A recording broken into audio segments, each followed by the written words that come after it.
Vince Ganzberg, and I work currently right now for U.S. Club Soccer as their director of coach education. Prior to that, I worked for United Soccer Coaches, and my job was as an associate director of coaching education. And I wrote the curriculums for a lot of their grassroots courses. Prior to that, I was a consultant for U.S. Soccer, and I worked for them to write the F license, which was the first online coaching course geared for 5 to 8-year-olds. Before that, I was a state director of coaching for Indiana Youth Soccer, so I did that for 10 years. But I really started this whole thing as an educator. I was a high school teacher and coach, and that's where I thought I was going to be the rest of my life. I ended up being a coach educator. I've been doing that role for the better part of 20, going on 22 years. Well, I love what I do. I mean, I don't wake up every day thinking, oh my goodness, I have to go to work. I mean, I enjoy what I do. I enjoy sharing what I love, which is coaching education and helping coaches get better, helping coaches with ideas to help kids get better so the game gets better, more kids stay in the game if they're having fun and they're enjoying it. And yeah, I think, for the most part, I try to look at it from when I was a young 22, 23-year-old coach and learning to coach. And then I had my son, and I ended up coaching him when he was 5 years old. And I don't want to coach my son, but I got thrown in there because I was the only one that had a soccer background with the rec team. And so they said, would you please coach? And I did. And I went through books and just tried to do anything I could, find. Did it with the kids. And I took a course called the National Youth License, which really changed my life. It was just a powerful course. And it really talked about the characteristics of 5 to 12-year-olds. And it really it was an epiphany. It really made everything really clear as to how children learn, how they think, how they move, all that. So I was very fortunate I was able to take that course and apply it, not only for my son's team, but then for other kids in the club that I used to work with years ago. Even when I was a college student, I worked for the Indianapolis Boys Club camp in the summertime for a summer job. And one of my roles was to, because I played soccer as a college soccer player, was to teach soccer to all these urban kids. Kids live in the urban areas. And I found that so rewarding. And that was actually one of the reasons why I switched to changed to be an education major after that experience. But yeah, I've been kind of thrown into it like a lot of people have, and I think the only thing that may be a little different with me is that I did play college soccer. I did have a playing background, but we still have a lot of coaches that don't, but they want to help, and they want to help be a champion for a child, and help them. And so I feel like my job is to help them. The premise with the article is that you don't have to come up with 523 different activities to get through a season.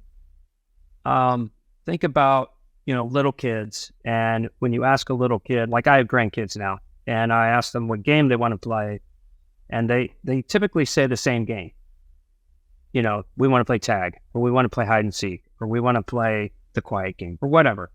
And, which I always lose. But they do like to play the same games because they're familiar with it. And then you might change it over time. You might change the rules with hide and seek, change the rules with tag or keep away. Maybe they just want to play keep away, or just toss the ball back and forth and make it a game. So kids naturally, when they're young, they like doing familiar games and activities. So the article is really about that, about how if coaches can just come up with 5 or 6 core activities and change them a little bit over the season, the kids will benefit from that because, number one, they're familiar with the game already. And when they're familiar with the game already, it's less time explaining. Because I'm a coach educator and I watch these videos of these coaches coach, and it takes them 3.5, 4 minutes to explain an activity.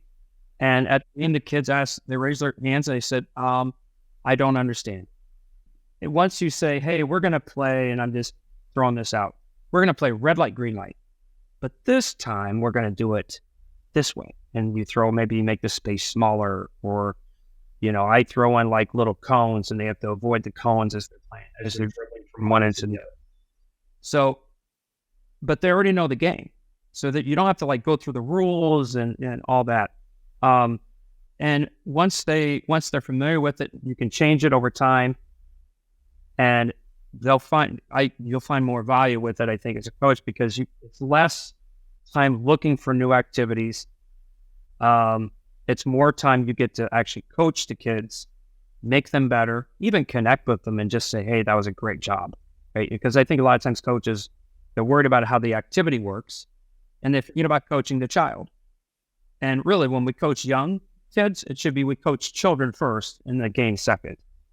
And so that's one of the main reasons for the article is take games that kids kind of know, like they know tag, they know keep away. Most of them know what a keep away game is.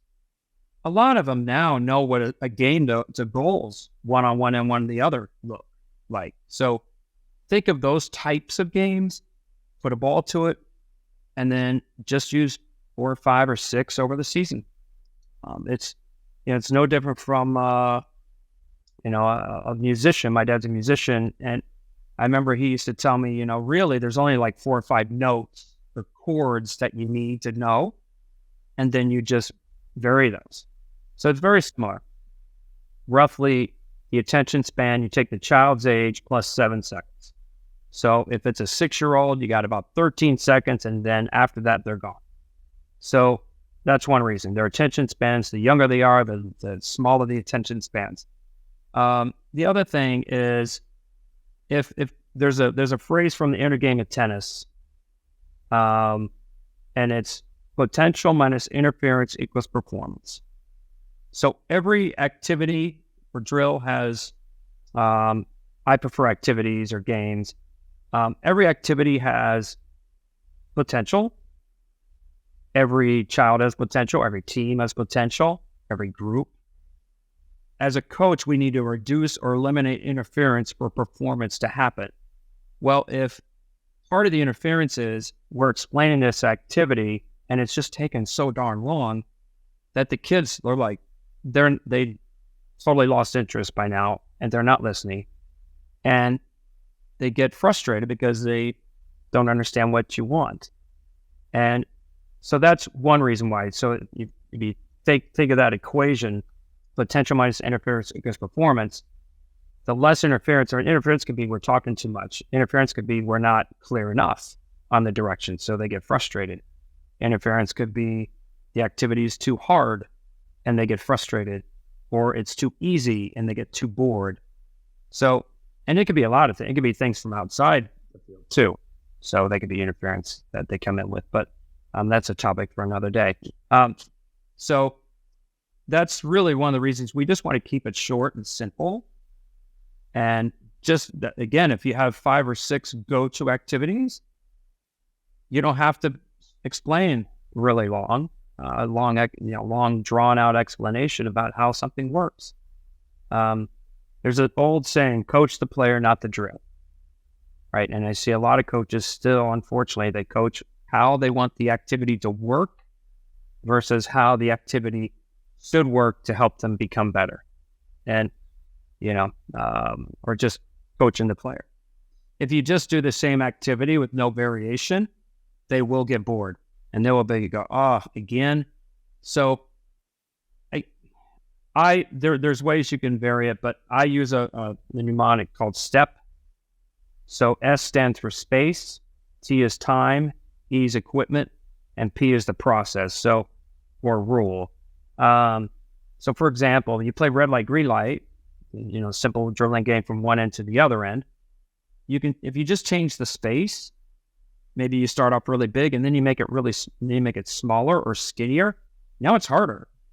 Now it's harder for them to, or you make it to where you play sharks and minnows and use pool noodles instead of you tagging. So that's equipment. That's the equipment part.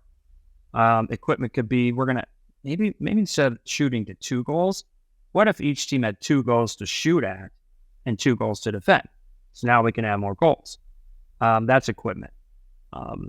Time is interesting. I use time a lot when, I'm playing an activity like a small-sided game, and I'll say, all right, the first team that scores gets a penalty kick. And they all love to take penalty kicks. They love it. And what happens, though, is that because you want to improve player actions and behaviors. So change happens. And so what happens is, because they have that added incentive, they actually attack at full speed. And when someone scores, they get to take penalty kick, and they have fun with it. And I have backheel PKs. I have different PKs that I use. But if I want to work on defending, for example, I'll play that game. Because if the other team is attacking all out with enthusiasm, that helps your defending. That's going to improve your defending because you have to defend. So I use the mnemonic called STEP, right? And space, time, equipment, process. Process could be maybe we need to add a player to the other team, or maybe it is you can only pass forward in your defending half, and the attacking half you can't pass forward. You got to dribble around somebody or shoot.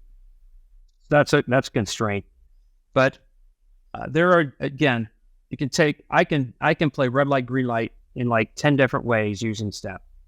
I could play sharks and minnows. I could play a small-sided game. Again, just a simple small-sided game, and just change a rule, make the space smaller. Like, I play a game called the Shrinking Field, where it's just a small-sided game, 1 goal on one end, 1 goal on the other end. We'll play like 2 games with the normal width, and then I'll stop and say, all right, hey, let's move into the touch lines. Let's move in the lines a little bit. So I'll bring them in about 3-4 steps. And now we make a new touch line. And now the game becomes harder because the space is smaller. So just little things like that will help. But that's how I modify the activities. I find it's been very valuable for me over the years. And I learned that being a teacher when I was a high school teacher.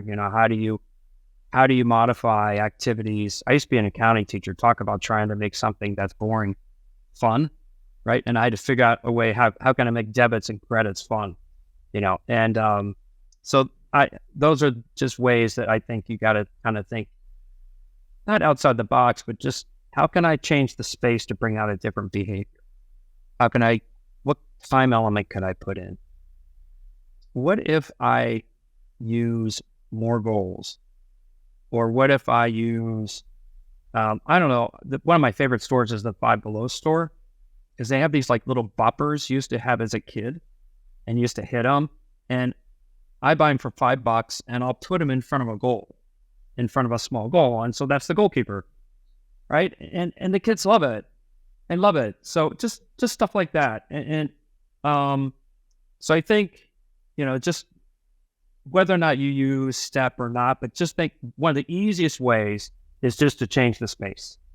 Make it bigger, make it smaller, make it longer, shorter. And that will help you change the behaviors. Get rid of the long-winded explanations, right? Just keep it simple. Get them playing. No lines, no laps, no lectures, no elimination games. Try and stay away from those. And then, a lot of times when I bring in kids and they're in front of me and I want their attention, I'll say, hey, Aaron, I appreciate the way you're paying attention. That's perfect. And then the next thing you know, you'll see the other 4 or 5 kids like, hey, what about me? And so that's one way that you can do it. You can be demanding without being demeaning. And so, the other thing could be, do what teachers do, they can, some have claps, that the kids know, some, use a code, like if my hands are on my hips, that means that, hey, we need to listen. Or, I heard in Africa, they use this, they use it like, they put their hands over and they say, we need to listen. And, so those are little signals, but really at the end of the day, just get them going, keep them moving, keep things really simple. And you don't have to there's a problem, and we overcoach the young and we undercoach the old. So you have to balance. Don't overcoach them. Let the game teach. Give them a ball and just make things really simple. And that's why you don't need to look up 529 activities. Just have activities ready to go that you already know, and therefore they already know. So that would be my advice. Play, practice, play is a great method, right? To also help herd those cats.